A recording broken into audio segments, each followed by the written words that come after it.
Blood को filter करना और वेस्ट प्रोडक्ट को ब्लड में से रिमूव करना। समझ में आया? यूरिटर का काम क्या था? इसमें से अच्छी चीजों को एब्जॉर्ब कर लेती है, पर जो खराब चीजें हैं वो हमारी बॉडी में अगर रह गई तो वो पॉइजन का रूप लेगा और पॉइजन का रूप लेकर हमारी बॉडी को डैमेज कर देगा।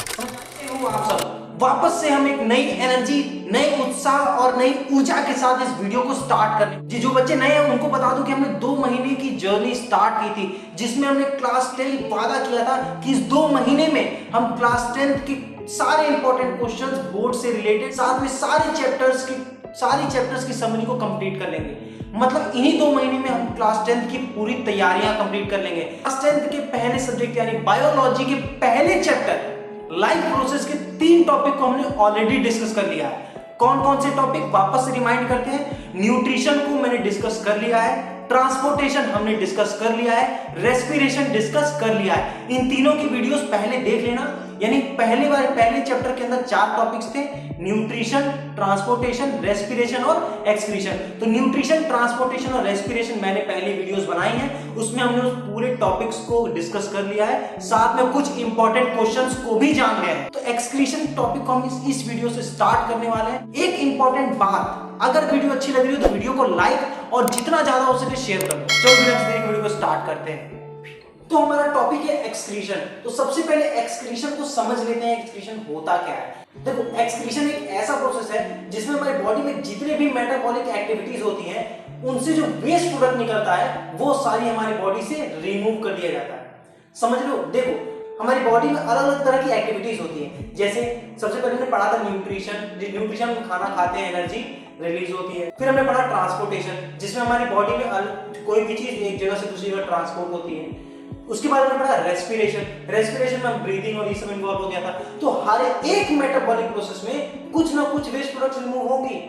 मतलब कोई भी चीज हम खाते हैं तो उससे जो वेस्ट प्रोडक्ट निकलता है वो हमारी बॉडी से रिमूव करने का काम जो हमारी एक्सक्रीटरी ऑर्गन्स हैं वो सारी करती है। तो excretion is nothing but it is a process of removal of metabolic waste from the body.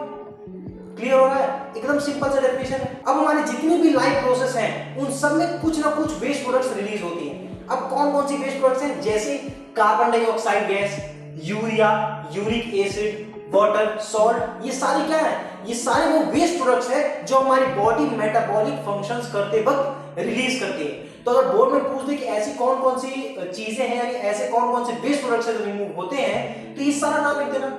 Carbon dioxide, urea, uric acid, water, salt. Clear है? बस यही सब तो वेस्ट प्रोडक्ट है। और क्या जो डेफिनेशन बोर्ड में लिखनी है, मतलब बोर्ड में अगर ये क्वेश्चन पूछ देता हूं क्या डेफिनेशन लिखेगी कि हमको मार्क्स मिल जाएगा, उसको देखो। Excretion is the biological process, यहां देखो ध्यान से, excretion is the biological process of removal of harmful metabolic waste from the body. Excretion एक ऐसा बायोलॉजिकल प्रोसेस है जिसमें जो हमारे बॉडी में हार्मफुल मटेरियल्स हैं वो सब रिमूव कर दिए जाते हैं। क्लियर है? ये डेफिनेशन अगर बोर्ड में क्वेश्चन पूछ ले व्हाट इज एक्सक्रीशन और ये डेफिनेशन लिख दो, बहुत है। अब एक एग्जांपल से एक्सक्रीशन को और अच्छे से समझ लो। इमेजिन करो गन्ने की मशीन, जो रोड पे गन्ने की मशीन देखते हो ना, उसको इमेजिन कर लो वो हमारी बॉडी है। तो देखो सबसे पहले हम क्या करते हैं, गन्ने को गन्ने की मशीन में डालते हैं और वो मशीन क्या करती है, उस गन्ने से जो भी इंपॉर्टेंट चीजें हैं, मींस जूस जो हम लोग पीते हैं, उसको नीचे गिरा देती है और जो वेस्ट मटेरियल है उसको दूसरी तरफ से बाहर निकाल देती है। तो इमेजिन कर लो हमारी बॉडी भी एक गन्ने की मशीन है जिसमें हम लोग जो भी हम लोग खाते हैं और जो हमारी बॉडी को इंपॉर्टेंट लगती है वो सब उस चीज को एब्सॉर्ब कर लेता है। बट जो चीज इंपॉर्टेंट नहीं है, हमारी बॉडी चाह रही है वो चीज हमारी बॉडी में ना रहे, वो क्या होगा, वो वेस्ट प्रोडक्ट हमारी बॉडी से रिमूव कर दिया जाएगा। समझ में आ रहा है? तो वो जो मशीन थी वो हमारी बॉडी है, जो गन्ना है वो फूड है और जो नीचे जूस गिर रहा है वो चीजें जो हमारी बॉडी एब्जॉर्ब करेगी और जो बाद में बच जाता है लास्ट में, यानी वेस्ट प्रोडक्ट्स, वो हमारी बॉडी से लास्ट में रिमूव हो जाता है। क्लियर हो रहा है एक्सक्रीशन नॉर्मल से एग्जांपल से? तो अब हम समझेंगे नीड ऑफ एक्सक्रीशन। एक्सक्रीशन क्यों इंपॉर्टेंट है? तो सबसे पहले देखो, it maintains chemical balance in the body. हमारी बॉडी में जब जो भी रिएक्शंस होती हैं, केमिकल रिएक्शंस, उन सब को बैलेंस बनाए रखना, ये सब एक्सक्रीशन का काम होता है। क्लियर हुआ? अगला क्या है, इट प्रिवेंट्स टॉक्सिक एक्यूमुलेशन। देखो अगर हमारी बॉडी में वेस्ट प्रोडक्ट्स रह गया और वो हमारी बॉडी से रिमूव नहीं हुआ, तब वो क्या करेगा, वो एक पॉइजन का रूप ले लेगा। समझ में आ रहा है? अगर हम लोग कोई चीज खा रहे हैं, हमारी बॉडी उसमें से अच्छी चीजों को एब्जॉर्ब कर ले रही है, पर जो खराब चीजें हैं वो हमारी बॉडी में अगर रह गई तो वो पॉइजन का रूप लेगा और पॉइजन का रूप लेके हमारी बॉडी को डैमेज कर देगा। समझ में आया? तो क्या करना है, इट प्रिवेंट्स टॉक्सिक एक्यूमुलेशन, मतलब हमारे टॉक्सिक प्रोडक्ट्स को बॉडी से रिमूव करता है, इससे हमारी बॉडी में पॉइजन नहीं बनता है। ठीक, अगला टॉपिक, अगला पॉइंट क्या है, इट मेंटेन्स ऑस्मोटिक प्रेशर। नया वर्ड लग रहा है ऑस्मोसिस, पिछली वीडियो में जाना, पिछली वीडियो में जब हमने ट्रांसपोर्टेशन पढ़ाया था उसमें ऑस्मोसिस के बारे में पूरा समझाया था। तो ऑस्मोसिस अगर वर्ड न समझ में आ रहा हो, पिछली वीडियो में जाओ, ट्रांसपोर्टेशन वाले वीडियो में, उसमें मैंने ऑस्मोसिस को समझा दिया है। ठीक है, तो ये हमारी बॉडी में ऑस्मोटिक प्रेशर यानी वाटर सॉल्ट बैलेंस। देखो वाटर सॉल्ट बैलेंस हमारी बॉडी के लिए बहुत ज्यादा इंपॉर्टेंट होता है, क्योंकि जो हम पानी पीते हैं और जो सॉल्ट कॉन्सेंट्रेशन हर एक चीजों में प्रेजेंट होती है, तो उन सब का हमारी बॉडी में बैलेंस बनाना बहुत ज्यादा इंपॉर्टेंट होता है। तो इसीलिए it maintains osmotic pressure. The fourth point is it gives internal environment stable, that is called homeostasis। मतलब हमारी बॉडी की इंटरनल इन्वायरमेंट है, मतलब हम लोग कोई चीज खा रहे हैं, हमारी बॉडी एब्जॉर्ब कर रही है, वेस्ट प्रोडक्ट रिलीज कर रही है, तो पूरा एक प्रोसेस है, एक एक स्टेप जा रहा है, खाना, एब्जॉर्ब करना, डाइजेस्ट करना, रिलीज कर देना एक्सक्रीटरी ऑर्गन्स को, एक्सक्रीटरी ऑर्गन्स के थ्रू वेस्ट प्रोडक्ट को। तो ये सारा स्टेप वाइज प्रोसेस है ना, उसी प्रोसेस को हम लोग कहते हैं होमियोस्टैटिस।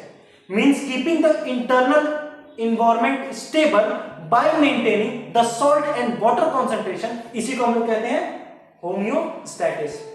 कुछ बच्चों ने मुझे पिछली वीडियोस में बताया कि मैं सामने खड़ा हो जाता हूं, इसीलिए वो लोग इंपॉर्टेंट टॉपिक्स को नोट नहीं कर पाते हैं, तो इस बार मैं टाइम दे दे रहा हूं। देखो मैं खुद किनारे हो गया, अब ये जो इंपॉर्टेंट डेफिनेशंस और पॉइंट्स हैं इनको जल्दी से नोट कर लो। 10 सेकंड के अंदर 10 सेकंड टाइम दे रहा हूं, वीडियो को पॉज कर लो और पॉज करने के बाद इन सारे इंपॉर्टेंट टॉपिक्स को नोट करते रहो। ठीक है, तो एक्सक्रीशन को मेनली दो पार्ट में बांटा गया है, एक है एक्सक्रीशन इन ह्यूमन बीइंग्स और दूसरा है एक्सक्रीशन इन अदर ऑर्गेनिजम्स। तो अलग अलग ऑर्गेनिजम्स में एक्सक्रीशन अलग अलग तरह से होती है, तो हम सबसे पहले एक्सक्रीशन इन ह्यूमन बीइंग्स को समझेंगे। ठीक है, देखो कौन कौन से ऐसे ऑर्गन्स हैं जो ह्यूमन बीइंग्स में एक्सक्रीशन में इन्वॉल्व होते हैं। तो the main excretory organs which are involved in the human beings are कौन कौन से ऑर्गन्स हैं? देखो पहला क्या है, पहला है किडनीज। जो हमारी दो किडनियां हैं वो एक्सक्रीटरी ऑर्गन्स ह्यूमन बीइंग्स में हैं। हम लोग ह्यूमन बीइंग्स हैं और हम लोग में जो दो किडनियां हैं वो हेल्प करती हैं एक्सक्रीशन प्रोसेस में। तो जिसका इसको देखो किडनी का काम क्या करती है, किडनीज में it filters blood to form urine.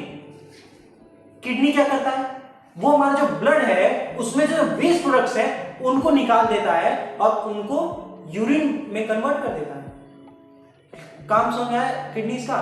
तो हमारी बॉडी में जनरली दो किडनीज होती हैं, इसीलिए हम लोग कहते हैं अ पेयर ऑफ किडनीज। तो किडनीज का फंक्शन है that it filters blood to form urine, हमारे ब्लड को फिल्टर करता है और यूरिन बनाने के लिए। फिल्टर का काम क्या है, it carries urine from kidneys to urinary bladder. ये यूरिन को किडनी से यूरिनरी ब्लैडर तक पहुंचाता है। अभी इसके बाद में जब डायग्राम ड्रॉ करूंगा तो ये सारे पॉइंट समझ में आ जाएंगे।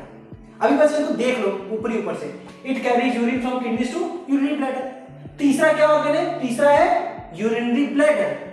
ब्लैडर समझ लो, एक समझो एक बैग लाइक स्ट्रक्चर। तो यूरिनरी ब्लैडर का काम क्या है, इट स्टोर यूरिन टेम्पोररीली। मतलब मैंने बोला ना बैग का काम क्या होता है, आप बैग लेके जाते हो स्कूल से, काम क्या है, कॉपी किताब को स्टोर करना। इसी तरह यूरिनरी ब्लैडर में जो बैग है उसका काम है यूरिन को स्टोर करना। ठीक, चौथा क्या है, यूरेथ्रा। यूरेथ्रा का काम क्या है, it is a passage through which the urine expelled. यहां पे स्टोर हो गया यूरिनरी ब्लैडर में, तो किसी न किसी रास्ते से निकलेगा ना, तो वो रास्ता क्या है, वो रास्ता है यूरेथ्रा। यानी पैसेज का मतलब एक ऐसा रास्ता जहां से यूरिन हमारी बॉडी से बाहर निकलेगा, उसको हम लोग कहते हैं यूरेथ्रा। तो इस चीज को अच्छे से याद करने के लिए एक छोटी सी ट्रिक बता रहा हूं, उस ट्रिक में इस चीज को, ये चीज तुम्हारे दिमाग में हमेशा के लिए बैठ जाएगी। क्या, अ pair of kidneys, 2 ureters, 1 urethra and 1 urinary bladder. कैसे याद करना है, pair of kidneys, 2 ureters, a urethra, a urinary bladder. ये चार चीज याद, चार ही चीज तो याद करनी है इसमें। समझ में आ रहा है? इस डायग्राम से हम किडनी के पूरे फंक्शन को एक एक करके समझते हैं। देखो सबसे पहले हमारे ब्लड में जो नाइट्रोजनस वेस्ट प्रोडक्ट्स आ गया है, वो क्या होता है, हमारी किडनी में आता है। मतलब हमारा ब्लड सबसे पहले किडनी में आएगा और किडनी ब्लड में से जितने भी नाइट्रोजनस वेस्ट प्रोडक्ट्स हैं उनको रिमूव करेगा। समझ में आ रहा है? ब्लड में वेस्ट पहले से है, वो आया, किडनी क्या किया, ब्लड में से जितनी भी गंदगी वाली चीजें थी उन सबको एक एक करके रिमूव कर दिया। अब जो वेस्ट प्रोडक्ट्स रिमूव हो गए ब्लड में से, वो किडनी से इस यूरेटर्स में आते हैं। और यूरेटर क्या है? यूरेटर एक पाइप टाइप का है। वो क्या करता है, यहां से यानी किडनी से उस वेस्ट प्रोडक्ट्स को किस में लेके आता है? यूरिनरी ब्लैडर में। मैंने ये थोड़ी देर पहले मैंने बताया ना सारे फंक्शंस के बारे में, तो याद करना किडनी का काम क्या था? ब्लड को फिल्टर करना और वेस्ट प्रोडक्ट को ब्लड में से रिमूव करना। समझ में आया? यूरेटर का काम क्या था?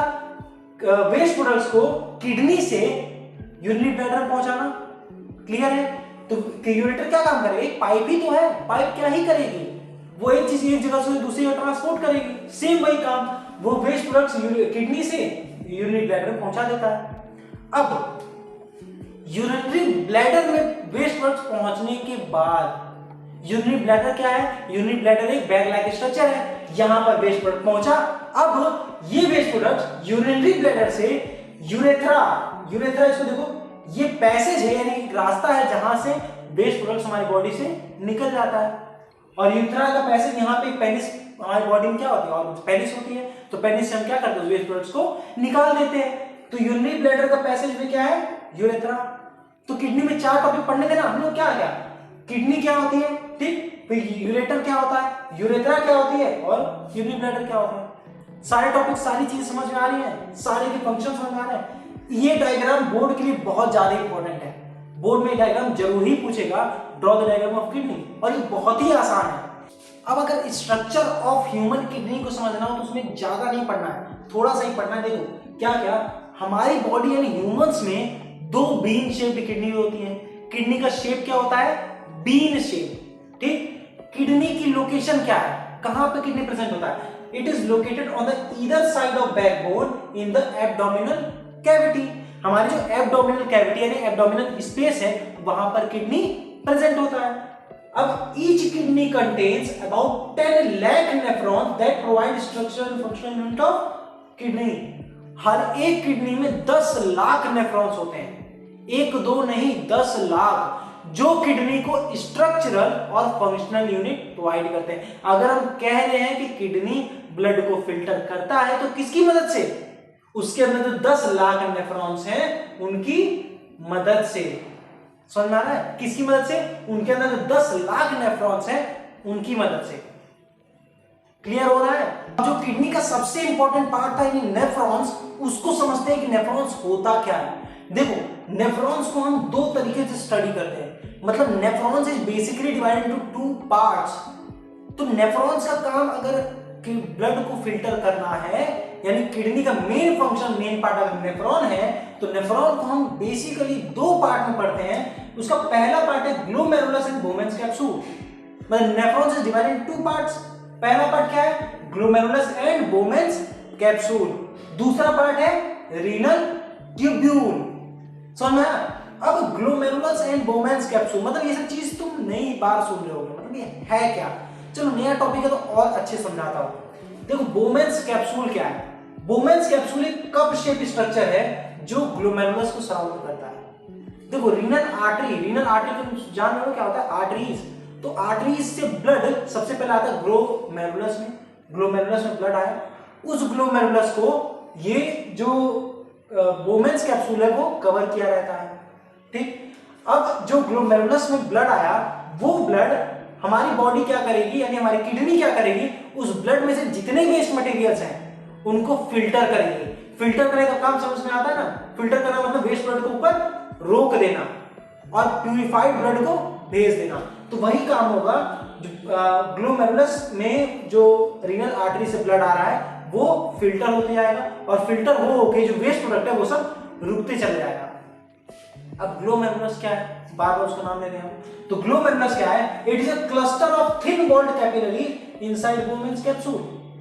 बोमेन्स कैप्सूल के अंदर जो उसके वॉल्स में जो कैपिलरीज है उसी को हम लोग ग्लोमेरुलस कहते हैं। और इन कैपिलरीज का काम क्या है? इन कैपिलरीज का काम है मेनली फिल्ट्रेशन करना, मतलब जो ब्लड में इंप्यूरिटीज है उनको फिल्टर करना।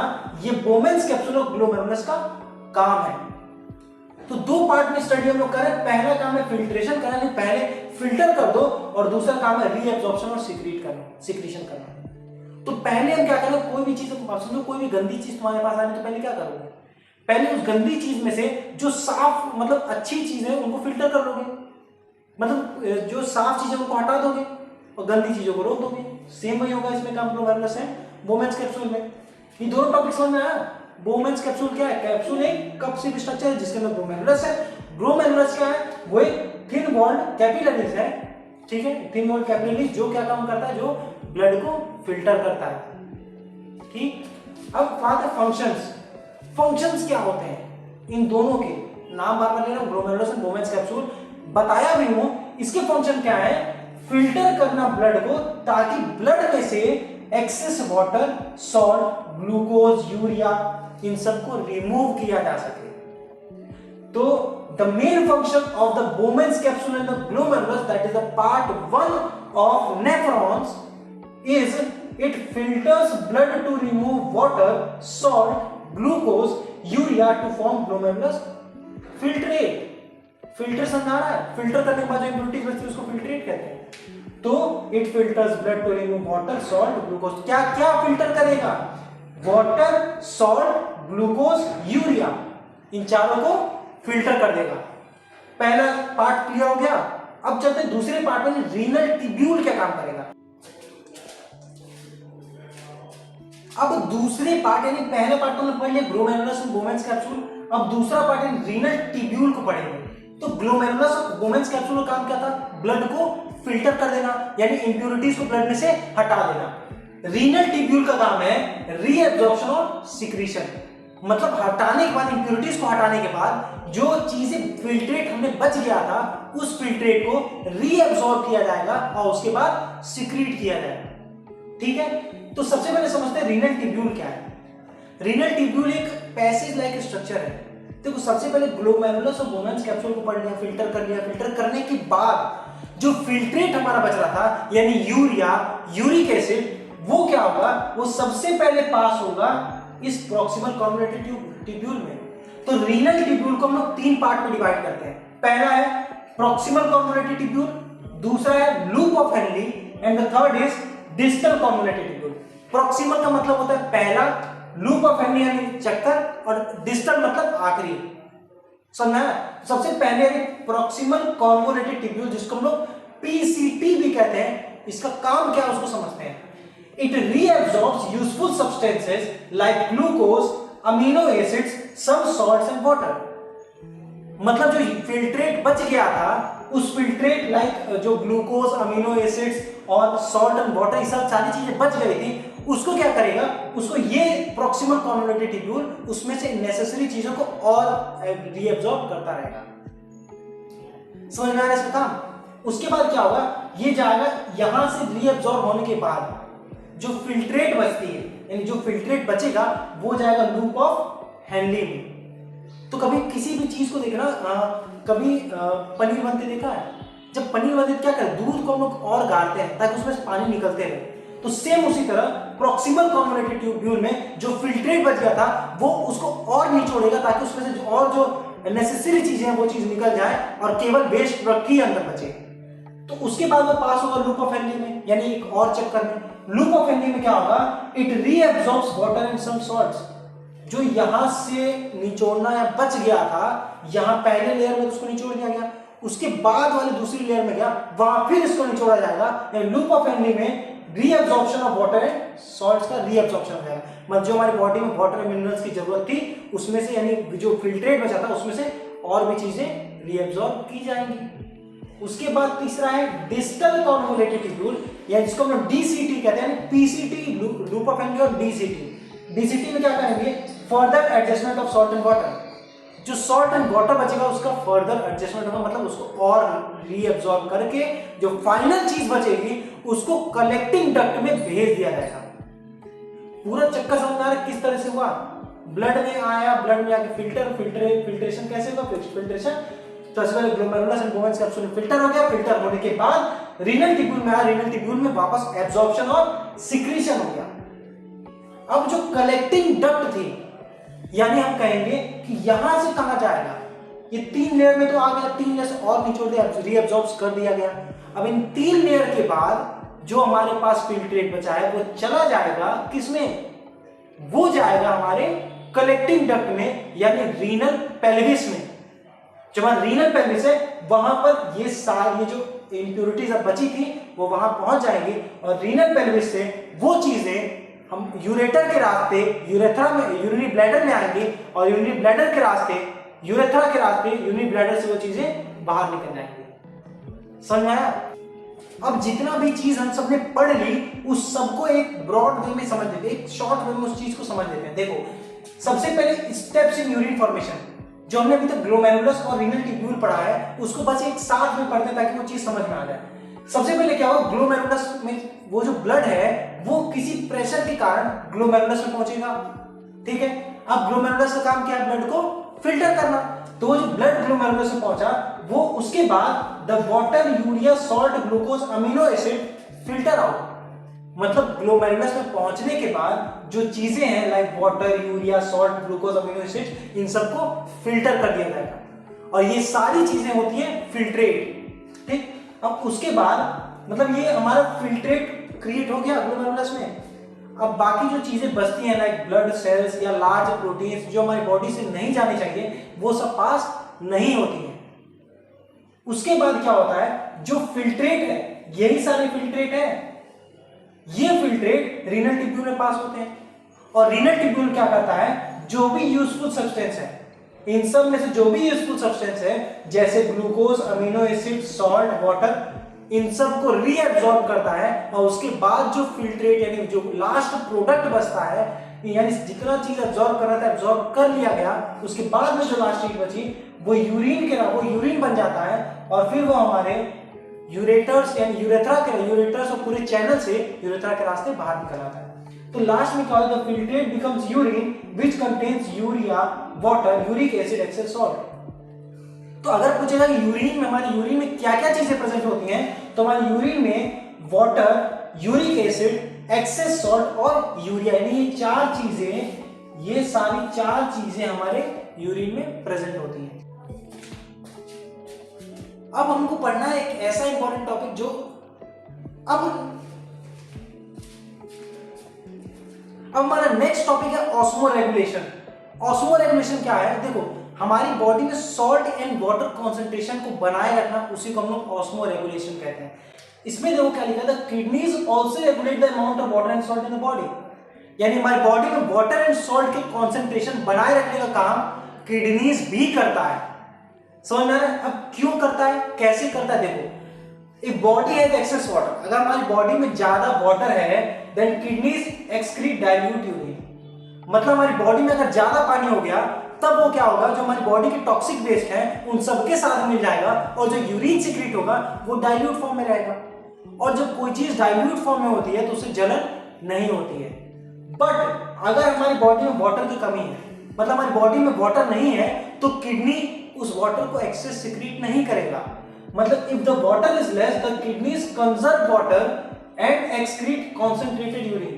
अगर हमारी बॉडी में वाटर कम है तो किडनी क्या करेगा, किडनी हमारी बॉडी से वाटर को बचाएगा यानी कंजर्व करेगा और एक्सक्रीट करेगा कॉन्सेंट्रेटेड यूरिन को। कॉन्सेंट्रेटेड यूरिन वो टॉक्सिक वेस्ट जो हमारी बॉडी से रिमूव होगा जिसमें एसिड की मात्रा ज्यादा होगी। अगर एसिड की मात्रा ज्यादा होगी तो जलन महसूस होने लगती है। समझ में आ रहा है किडनीज कैसे ऑस्मोरेगुलेशन में काम करती है।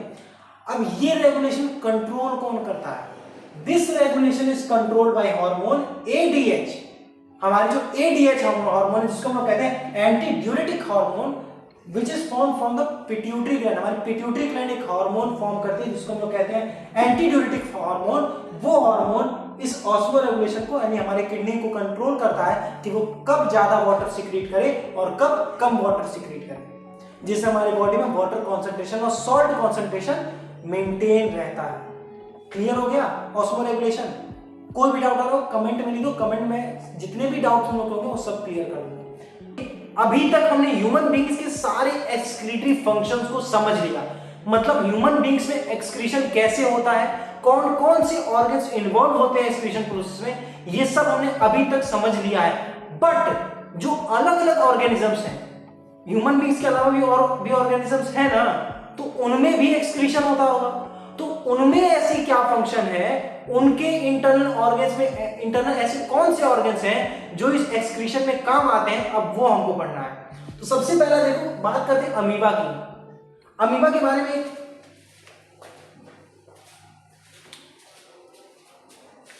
तो सबसे पहले बात करते हैं हम लोग अमीबा की। देखो अमीबा एक यूनिसेलुलर ऑर्गेनिज्म है। अमीबा के बारे में पहले पढ़ चुके हो। अमीबा क्या है, एक यूनिसेलुलर ऑर्गेनिज्म। तो अमीबा में क्या होता है, अमीबा में जो वेस्ट प्रोडक्ट है, कौन कौन से वेस्ट प्रोडक्ट, जैसे कार्बन डाइऑक्साइड और अमोनिया। कार्बन डाइऑक्साइड और अमोनिया वेस्ट प्रोडक्ट है, वो उसकी सेल मेम्ब्रेन की कैपिलरी से बाहर निकल जाता है। मतलब अमीबा में कोई एक्सटर्नल ऑर्गन नहीं है जो एक्सक्रीशन करता है। समझ में आ रहा है। हम लोग में ह्यूमन बींग्स में एक्सटर्नल ऑर्गन था क्या, किडनी था ना, पर अमीबा में कोई एक्सटर्नल ऑर्गन नहीं होता है। तो जो वेस्ट प्रोडक्ट है वो जो सेल मेम्ब्रेन है, सेल मेम्ब्रेन से ही बाहर निकल जाता है। क्लियर हुआ। अब दूसरा ऑर्गेनिज्म है अर्थवॉर्म। अर्थवॉर्म में एक्सक्रीशन कैसे होता है, देखो अर्थवॉर्म में नेफ्रीडिया की मदद से, किसकी मदद से, नेफ्रीडिया की मदद से एक्सक्रीशन प्रोसेस होता है। ठीक, अगला कौन सा है, अगला है इंसेक्ट। इंसेक्ट मतलब कॉकरोच, एग्जांपल उसी को समझ लो, कॉकरोच को। मतलब इंसेक्ट्स में एक्सक्रीशन कैसे होता है, तो they have the Malpighian tubules that remove nitrogenous waste. The insects have the Malpighian tubule that remove the nitrogenous waste. तो मेल्फिजियन ट्यूब्यूल्स की मदद से नाइट्रोजन वेस्ट रिमूव होता है। अगला है फिशेस, मछलियां। तो फिशेस में एक्सक्रीशन कैसे होता है, तो देखो फिशेस में they excrete ammonia directly into water called ammonotelic. समझ में आया। वो जो अमोनिया, मतलब फिशेस में जो वेस्ट प्रोडक्ट है वो अमोनिया है, तो वो क्या करते हैं, फिशेस अमोनिया को डायरेक्टली वाटर में रिलीज कर देते हैं। तो इसीलिए फिशेस को कहते हैं एमिनोटेलिक। समझ आ रहा है। इसी कारण से फिशेस को हम लोग एमिनोटेलिक बोलते हैं। ठीक, अब आया अगला है फ्रॉग्स। फ्रॉग्स क्या, दे एक्सक्रीट यूरिया। फ्रॉग्स क्या एक्सक्रीट करते हैं, फ्रॉग्स यूरिया एक्सक्रीट करते हैं, इसीलिए उनको कहा जाता है यूरियोटेलिक। ठीक है। अगला क्या है, बर्ड्स एंड रेप्टाइल्स। जो बर्ड्स समझ रहे हो ना, बर्ड्स और रेप्टाइल्स मतलब स्नेक्स।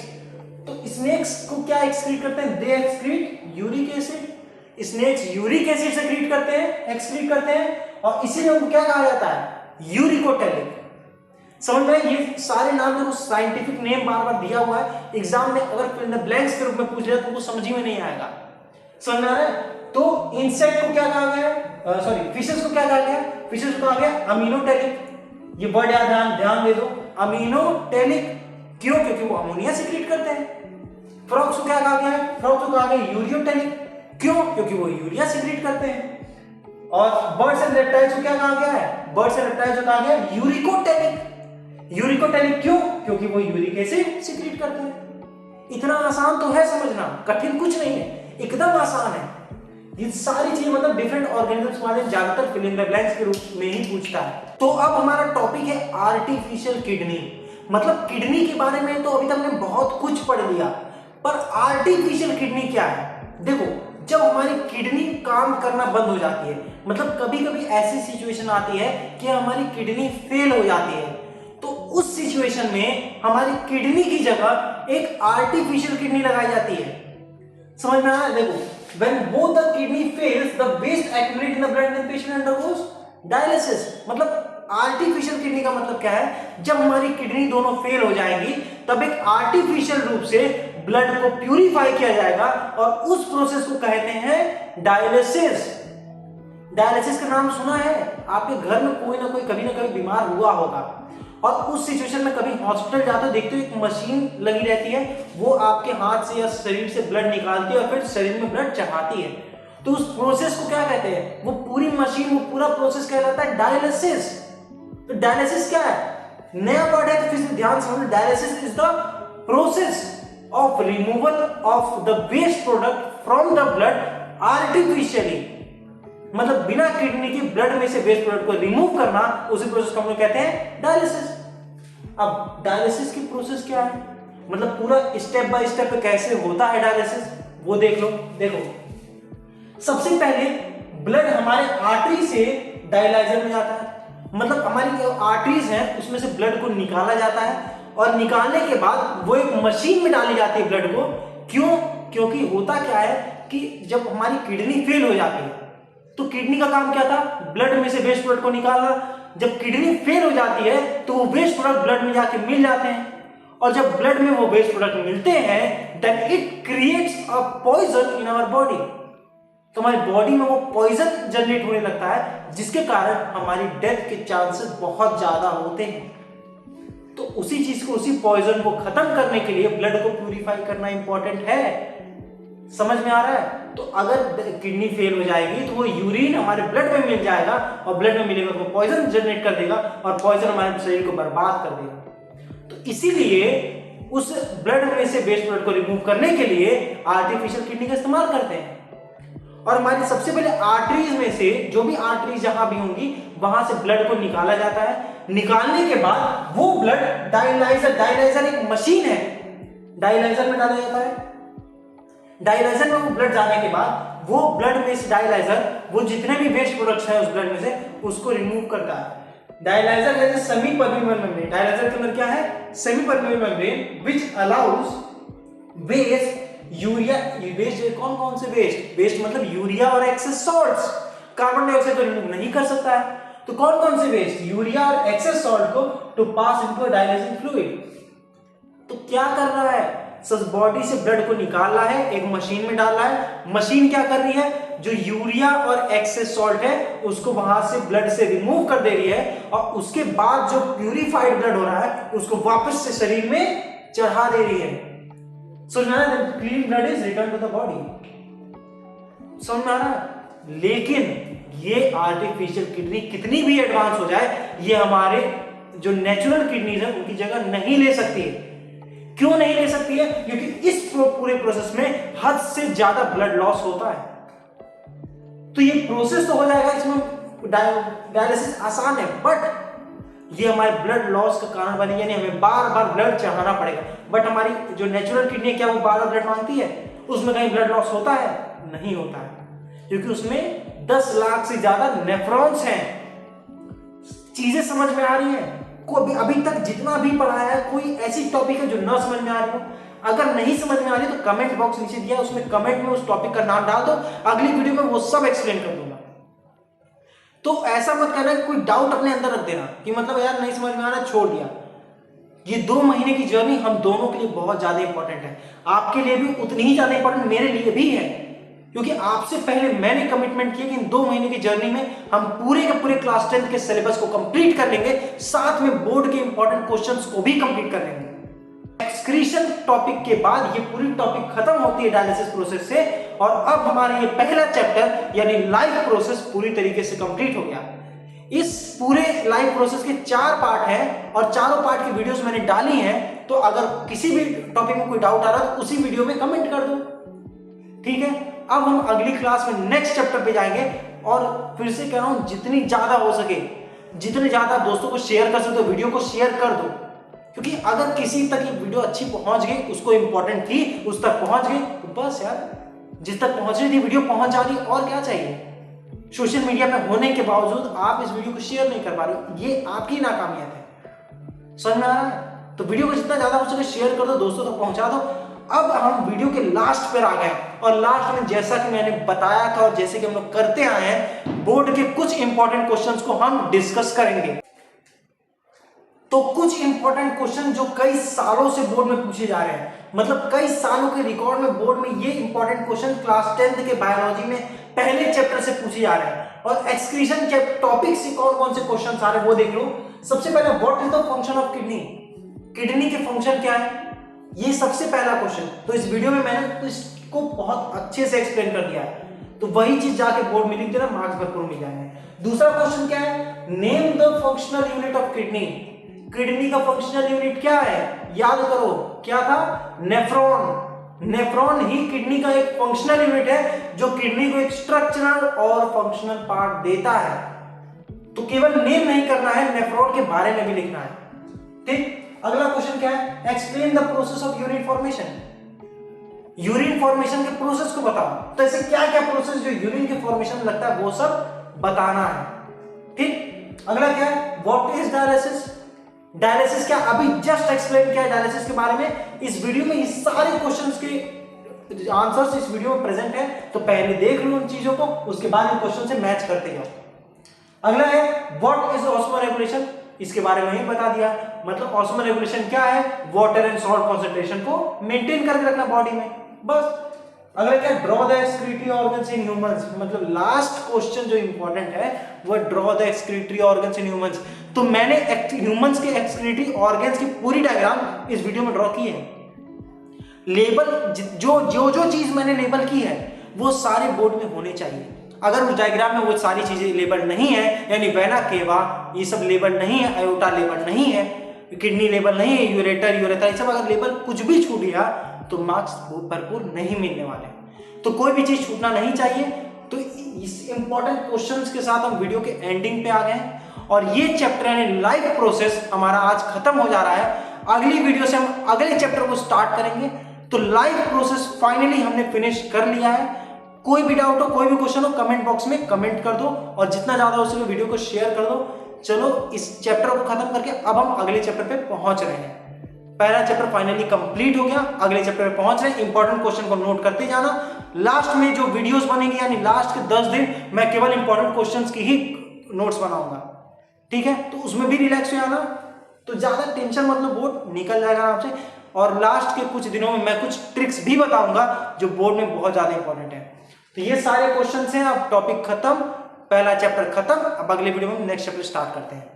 चलो इसी के साथ गुड नाइट, और फिर अगले वीडियो में हम सब एक साथ मिलते हैं और फिर अपनी इस जर्नी को आगे बढ़ाते हैं, ठीक है।